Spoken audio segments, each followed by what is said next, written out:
My name is Caroline, and this is my final Chinese calligraphy project. Within this presentation, I'm going to be talking about three things. The very first is the four treasures. This is one of the things that I learned in this class, and it's one of the basics of learning about Chinese calligraphy. Following that, I'm going to be talking about my own work and the different styles that I've used and show you some pictures of some of the work that I've created within this class. Following that and ending up the presentation, I'm going to be talking about my final thoughts about calligraphy, kind of what I've liked about it and that kind of thing. So number one, talking about what are the four treasures. The four treasures are the basic parts needed for performing the art of Chinese calligraphy. These four treasures or four parts are the ink, the inkstone, brush, and paper. So without these, you can't have Chinese calligraphy. All of these parts are interconnected and they need each other for the project and the art itself to work and be beautiful at the end. So the first one I'm going to be talking about is the brush. The brush plays the primary role in Chinese calligraphy. Without it, you can't do anything. That goes back to the whole idea that all of these parts are interconnected. So this brush right here, you can see on the screen, there's multiple different sizes. The shapes alter a little bit.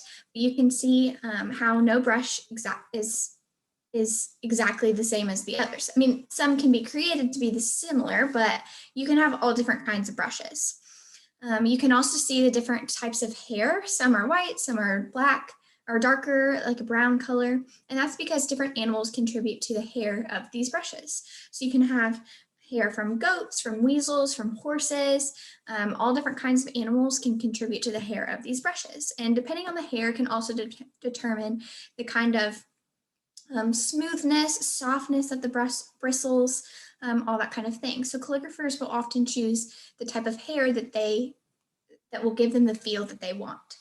So for example, some hairs don't attract water as much, so that's going to create a slightly different effect when it comes to writing on paper.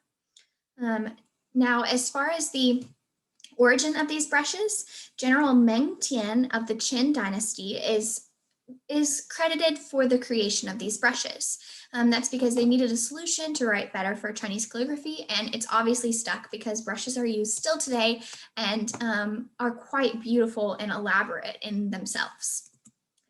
Following the brush, another one of the four treasures is the ink. The ink is also extremely important, and these are a few pictures of what the ink may look like.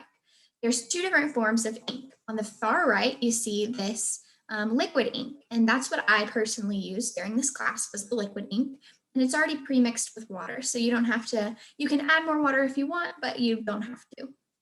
Now next to it on the left is an ink block, and that is more traditional and more fancy. A lot of these ink blocks can be extremely expensive, but those are not pre-mixed with water. So calligraphers will have to grind the ink down, mix it with water to create the consistency kind of and darkness that they want for their ink. So if they wanted a lighter color, they can mix more water. If they wanted a darker color, they don't have to mix as much water with it.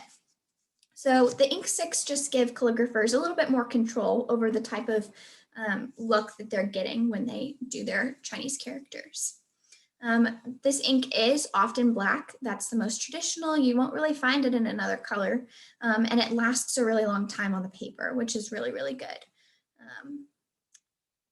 So following the ink, you also need an inkstone. So what I talked about with grinding the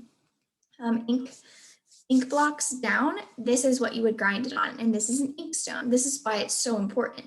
Because inkstones don't only hold the ink, but they also have a majority of other purposes, and to grind is one of them.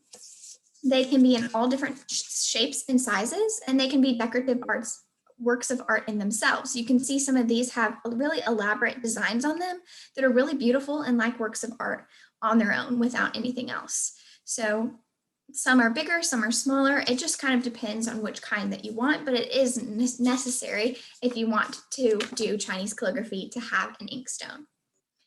This is a little picture about the ink stick. So you would grind it here and have a well of water, and you would just drag the water to the plane and just rub the stick, and it produces the particles, and it would just create the ink color that you want. So the last of the Chinese four treasures is the paper.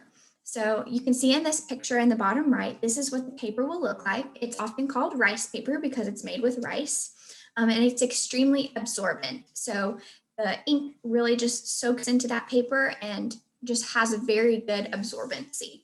So traditionally the paper is going to be white, but for special occasions, sometimes you'll see a red paper, like for Chinese New Year or something like that. Paper was invented in 105 CE by Cai Lun. He's known for creating this paper, but since then, paper has been refined a little bit, but still traditionally you use this rice paper for creating Chinese calligraphy. So now transitioning out of the four treasures and into my own Chinese calligraphy work, this is a photo of me with one of the pieces that I created. It is in a cursive font. And here are some of the other pictures of things that I've done. So there are 4 different fonts within that I'm going to be talking about today within Chinese calligraphy. So the first is irregular, and this is an example of that. Below that is the clerical script, which you'll see is a little bit wider and just has a little bit different characteristics. We also have a cursive font. That's what this one is as well. And then below that is the seal script. Here are a few more additional photos. We have more seal script, more regular script, more cursive, just some different photos from more work that I've done. Here's also a few more pictures of my Chinese calligraphy. And then lastly, just to finish up this presentation, I want to talk a little bit about what I think about Chinese calligraphy. Number one, I think that it's relaxing. It can be difficult and hard. That's the second point. But I think it's really relaxing. It's really cool to learn about the art of Chinese calligraphy because so many people in China do this as a relaxing technique. And when you do take the time to use your brush and really focus on what you're doing, it can be extremely relaxing. And I think art has a really big power to be relaxing and to really just help the mindset of the artist. And I think Chinese calligraphy is exactly that way, almost more so than a lot of other forms of art, because you really have to concentrate and slow down to focus on everything that you're doing, what stroke comes next, and that kind of thing. Going into number 2, it is also hard. It's a lot harder than I thought it was going to be. It's a lot more meticulous and intentional than I thought it was going to be, but it's also really, really cool. And that just makes it seem like so much more of a cool art form because of how hard and how talented these Chinese calligraphers have to be. Thirdly, I also think it's very interesting. It is such a unique form of art, and it's also historical. It has so much history to the art and how much it's changed, but also how it stayed the same, and it's just really, really incredible. So those are a little bit of my thoughts over Chinese calligraphy and my presentation over the 4 treasures and my own work. I hope you enjoyed this presentation, and thank you very much.